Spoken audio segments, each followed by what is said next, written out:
Nessa época do ano, assim como ontem a gente conversou a respeito da pneumonia que aumenta, gripes, resfriados, a gente sabe que a conjuntivite também pega. Inclusive, na nossa produção, a gente estava comentando aí alguns casos só na semana passada que ocorreram. Então, a gente convidou o oftalmologista, Dr. Rodrigo Teixeira Santos, bem-vindo. Tudo bem? Bom dia, Carol. Prazer tê-lo aqui. Para a gente falar das principais dúvidas e perguntas de consultório quando envolve o assunto conjuntivite. Antes de colocar a primeira, te pergunto, de fato, essa época do ano é uma época para a gente estar mais atento porque a gente fica em lugares mais fechados? Sim, que daí o fato de estar mais aglomerado, a gente tem mais contato com, às vezes, secreção, ou às vezes acaba por preguiça de lavar a mão com água gelada, acaba lavando menos a mão e os micro-organismos ficam na mão e às vezes leva ao olho e começa a ter conjuntivite. A limpeza, então, é fundamental e a higiene para não ter aí a doença. Vamos colocar na tela, então, a primeira pergunta. Olha lá. Quando você quer saber tudo sobre conjuntivite, a primeira pergunta no consultório é essa. A conjuntivite é contagiosa? E se sim, durante quanto tempo que permanece no indivíduo para que, claro, tenha esse contágio?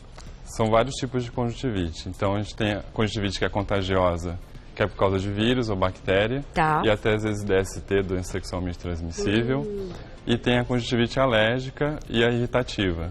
Alérgica, às vezes a pessoa já tem alergia em si, às vezes tem rinite alérgica e acaba, ou atopia, que é uma condição que ela fica mais alérgica e dá alergia no restante no corpo.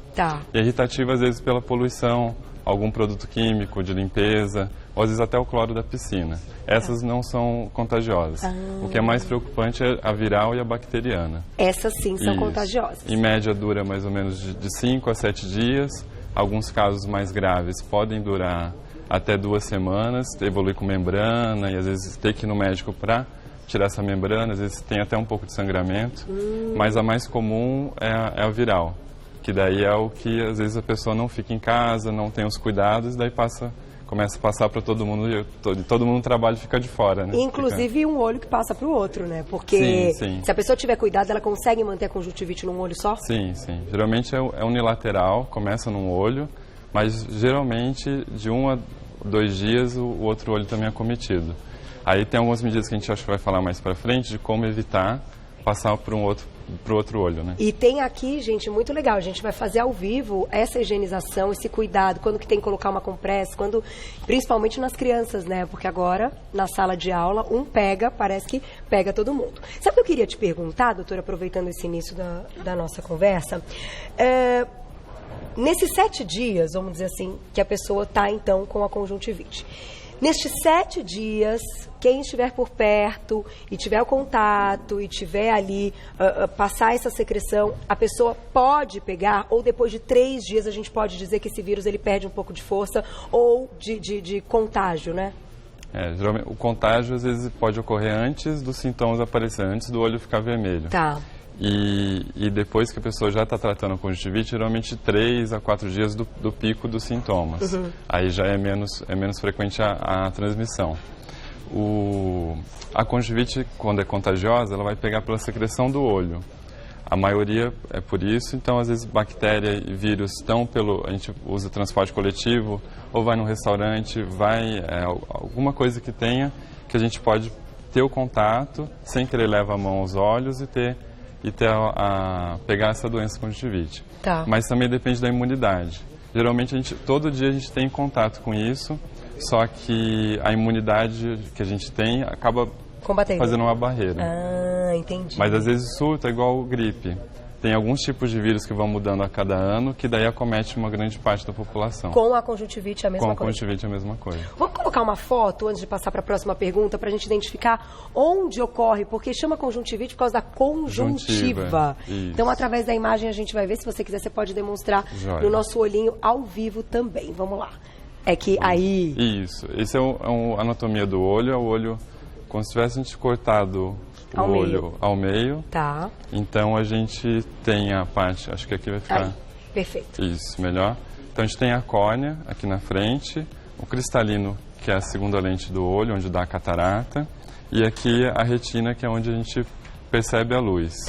Então a conjuntiva ela é externa, então até a gente colocou um plástico aqui, para mostrar que ela é transparente, é uma membrana que envolve, serve para proteger e também produzir parte da lágrima do olho. Tá. Então quando tem uma inflamação da conjuntiva, a gente chama de conjuntivite, igual quando tem uma dor de garganta, inflamação das amígdalas, a gente chama de amidalite. Perfeito. É o mesmo prefixo, o sufixo, desculpa. Agora, só quem pode diagnosticar se a pessoa está com uma conjuntivite viral ou bacteriana ou alérgica é o médico oftalmologista. Então já a gente vai falar das formas de tratamento, porque a gente viu que é diferente. Então pessoas alérgicas acabam tendo aí uma predisposição bem maior, né?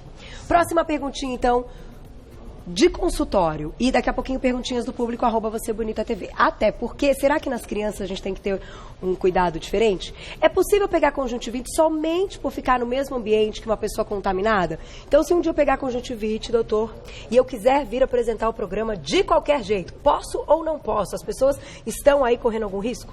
Não pode. Se estiver naquele período de pico da apresentação da conjuntivite, você corre o risco de transmitir para mais pessoas. Mesmo tendo aqueles cuidados de lavar sempre a mão, tudo, a gente indica o repouso em casa para evitar a transmissão e ter um surto, né?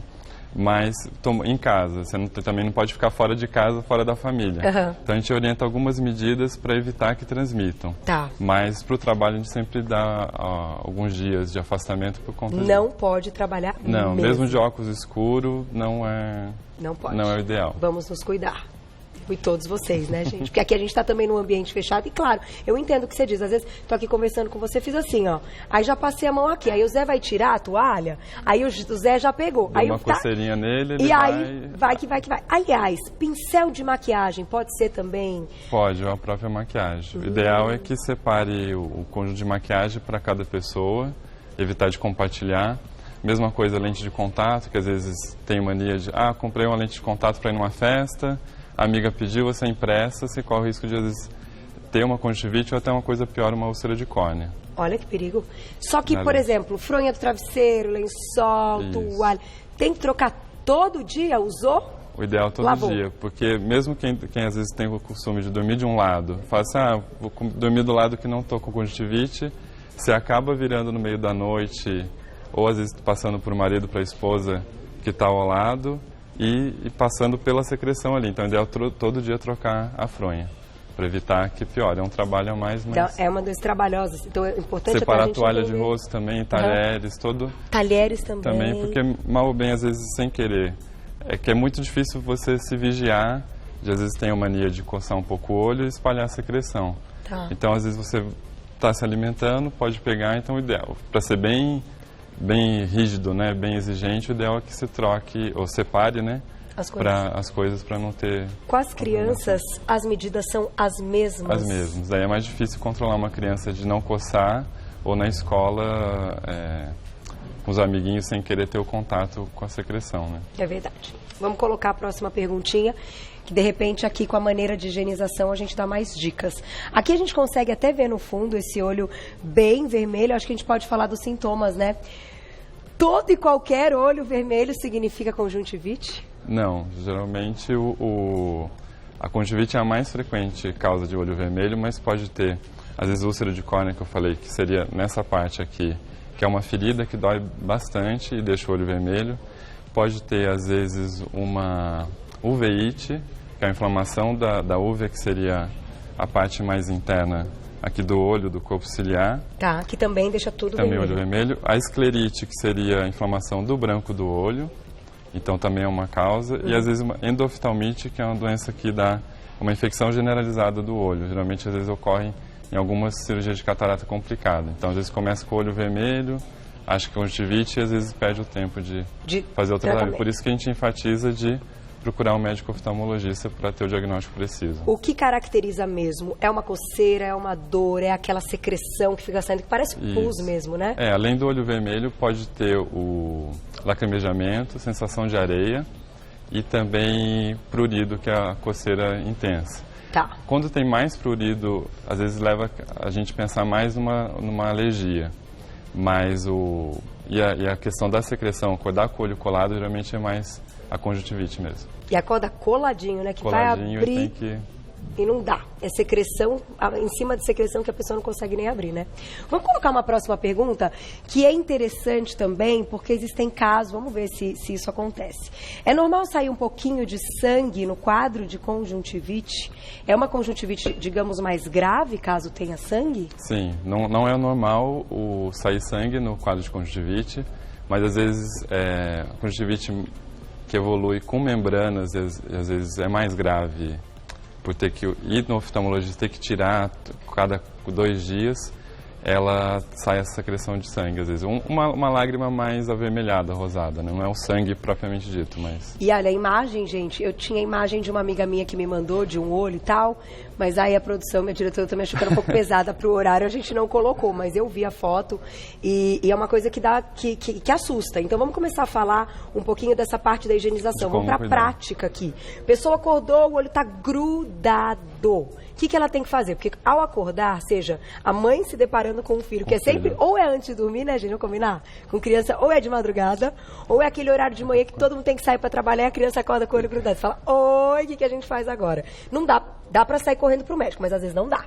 Então, o que fazer nesse primeiro momento? Então, acordou com o olho colado, pode retirar a secreção com uma gaze ou uma toalha mesmo, um papel higiênico. Tá, igual remover a secreção de fora do olho, com água filtrada ou se tiver um sabão neutro, às vezes shampoo de criança que não irrita os olhos, às vezes ajuda a tirar.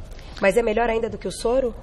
É melhor que o soro. O soro a gente usa às vezes o soro ou água filtrada para fazer compressa de água gelada quando já tem o diagnóstico e indicação do tratamento. Mas para limpar o ideal é um sabonete, então... ou um shampoo ou sabonete comum mesmo, desde que fique com o olho fechado, e às vezes a gaze ajuda a tirar. Pode ser se tiver o soro, mas é que a gente geralmente não deixa o soro em casa guardado. Aí pode ser água filtrada ou água da torneira mesmo. E limpar um lado e com outra gaze o outro. Porque se limpar com a mesma, passou. Exatamente, vai passar Esquece disso também. Aí deixa eu dar uma dobradinha e passar com a outra. Não dá. Descarta. Limpou, descarta. Aí vê se o olho está vermelho. Às vezes pode ser só da alergia. Mas aí você pode lavar com o colírio lubrificante. Ou com soro mesmo. Daí o ideal é que seja essas ampolinhas aqui, que a gente chama de flaconete, que elas são descartáveis e tem menos conservante. Aquele soro tubão que a gente compra na farmácia tem conservante? Tem conservante. Então, até o soro? Isso. E fazer em casa com tantão de água e sal, né? Que tem a medida caseira. Pode. Também pode dar certo. Com água fervida. Nossa, eu não sabia disso, não. Eu vou colocar uma perguntinha do público e eu já volto pra gente falar sobre isso. A respeito de colírio, será que sair se medicando pode ser uma boa? Que colírio é esse que pode, né? Gabriela, um beijo pra você. Qual a diferença entre terçol e a conjuntivite? Você tocou num assunto legal. Terçol, que também é bem desconfortável. Então, quais são as principais diferenças? O terçol também tem relação com bactéria e vírus? Sim, o terçol, na verdade, acomete a pálpebra do olho, não comete a conjuntiva. Então, é quando dá aquela bolinha ou a borda fica inchada e vermelha. E daí é um pouco diferente da conjuntivite. A conjuntivite a gente trata com compressa de água gelada. Ou água filtrada ou soro fisiológico. No terçol, o ideal é a gente fazer compressa com água quente. Para desobstruir. Na verdade, o terçol, na pálpebra, a gente tem glândulas de gordura que são componentes da nossa lágrima. E quando essa glândula vai inflamando, como se fosse uma espinha, a secreção vai acumulando, vai ficando turvo da pálpebra e vai ficando vermelha. Então, daí a ideia é passar a compressa morna para dilatar o poro, deixar líquida a secreção e desobstruir.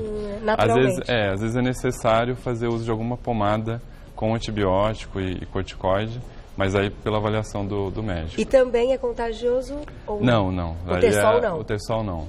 E aquela ideia de passar aliança no terçol? Ou o cabo da faca, isso meus pais também falavam.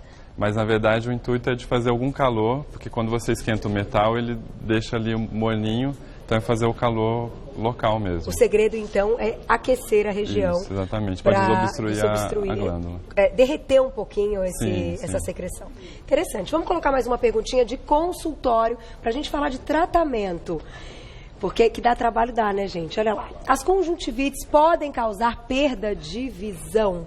Sim, felizmente, se não tratada. Sério? Ou não observada, tem alguns tipos de conjuntivite, geralmente essas, igual a gente falou, que formam membranas, ou algumas que são a partir de vírus, que é o mais comum, pode dar leves opacidades na córnea, então, nessa região aqui. Então faz às vezes como se fosse floquinhos de neve e às vezes diminui a visão. Não deixa esse de perda de visão no sentido de diminuir a visão, não é ficar cego. Mas pode ter algum problema nesse sentido de ficar mais embaçado. Muito tempo sem cuidar, pode ter uma sequela? Pode ter sequela de embaçamento, mas aí às vezes tem como fazer o tratamento com algum colírio, com o médico, e depois às vezes alguma cirurgia refrativa, que é uma cirurgia à base do laser, para fazer um polimento e melhorar a sua visão. Agora, deixa eu te perguntar, doutora, a gente estava falando aqui da higienização e tal, então acordou, viu que o olhinho estava grudando, você comentou a limpeza com sabãozinho infantil, né, um shampoozinho infantil, com água ali filtrada, geladinha, conseguimos identificar ali que o olhinho está vermelhinho. É importante termos em casa, para momentos como esse, algum tipo de colírio que não tenha medicação, que seja aquele de lágrimas que falam, né? Que tem várias marcas. Sim. Desculpa, Glaucia. Lubrificante, obrigada. É importante? Não deveria, porque é um custo a mais que a gente tem. Mas reforçando, o ideal é passar, porque às vezes, se for um olho vermelho que não seja conjuntivite, aí é uma outra linha de tratamento. Mas aí, confirmando que é conjuntivite, a gente geralmente passa colírio lubrificante, que compra em farmácia comum mesmo, a compressa gelada, com água filtrada, ou com soro fisiológico, e sempre deixar o olho limpo. Ter aqueles hábitos de não coçar o olho para evitar que outras pessoas se contaminem, e também trocar a fronha do travesseiro, que é a medida mais... Aí quando a gente orienta, se o outro olho também foi acometido, começar o tratamento e acompanhando.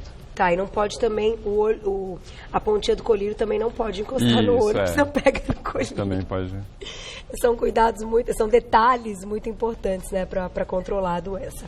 Vamos colocar a perguntinha do público então? Vamos ver quem escreveu pra gente, olha lá. Um beijo, Fernanda, obrigada. É verdade que a conjuntivite alérgica pode ser causada por alergia ao pó?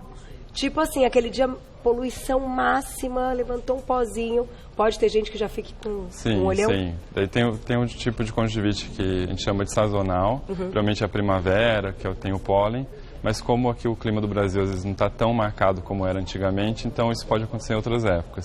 E tem essa conjuntivite perene, que é mais ocasional, quando você vai mexer num papel guardado, vai fazer aquela limpeza no guarda-roupa, e vem aquela poeira e você tem essa irritação pontual. E geralmente ela passa rápido, né? Não tem tanto. Porque a gente tem no mercado colírios antialérgicos também, né? Existe que daí eles vão quebrar o mecanismo de alergia da histamina, que é o que gera a vontade de coçar. Mas geralmente a gente passa quando é tratamento prolongado, quando a gente diagnostica uma conjuntivite alérgica mesmo. Agora, aqueles comprimidos ou remédios para as crianças antialérgicos via orais também podem controlar um caso desse? Podem. Geralmente a gente, quando tem uma criança que tem muita alergia, a gente pede uma avaliação com o otorrino, laringologista ou alergista para fazer o tratamento conjunto. E aí até contínuo, essa medicação contínua, porque essa alergia causa um desconforto na vida da criança e também pode estar associada a uma doença chamada ceratocone, que a córnea é formato de cone, ela vai dando muito astigmatismo e vai piorando a visão. Então, às vezes, a gente diagnosticando essa alergia e vendo se tem alguma outra doença associada, a gente pode prevenir uma causa de piora da visão, né? Perfeito. Muito bom, até porque, gente, é um prejuízo danado, né? A criança ficar uma semana sem ir na escola, seja a idade que for, né? É sempre um prejuízo para a criança, para os pais, para retomar, depois que ficar fora quando volta é diferente. Então tem que ter cuidado mesmo. E o famoso álcool gel. Esse tem que ter na bolsa. Não tem a torneira perto, mas o álcool gel ajuda. No outono eu costumo dizer que eu tenho álcool gel no carro, no quarto do meu filho, na sala, na minha bolsa. Parece meio loucura, mas não é. Passou por ele, você lembra que você tem que passar. É uma maneira de prevenir, né? Até para diminuir o surto. A gente tem que fazer a nossa parte sempre. Eu costumo pensar assim, como é que a gente ajuda o outro? Não só, não vim trabalhar, então ninguém vai pegar. Mas se a gente cuidar para menos pessoas terem, a gente diminui o surto no país, né? Então, quem quiser saber mais, eu vou deixar um contato para vocês. O Doutor Consulta é o 2065-1329, 2065-1329 aqui de São Paulo. Doutor Consulta, agradeço o oftalmologista, Dr. Rodrigo Teixeira Santos. Obrigada, até a próxima. Obrigado.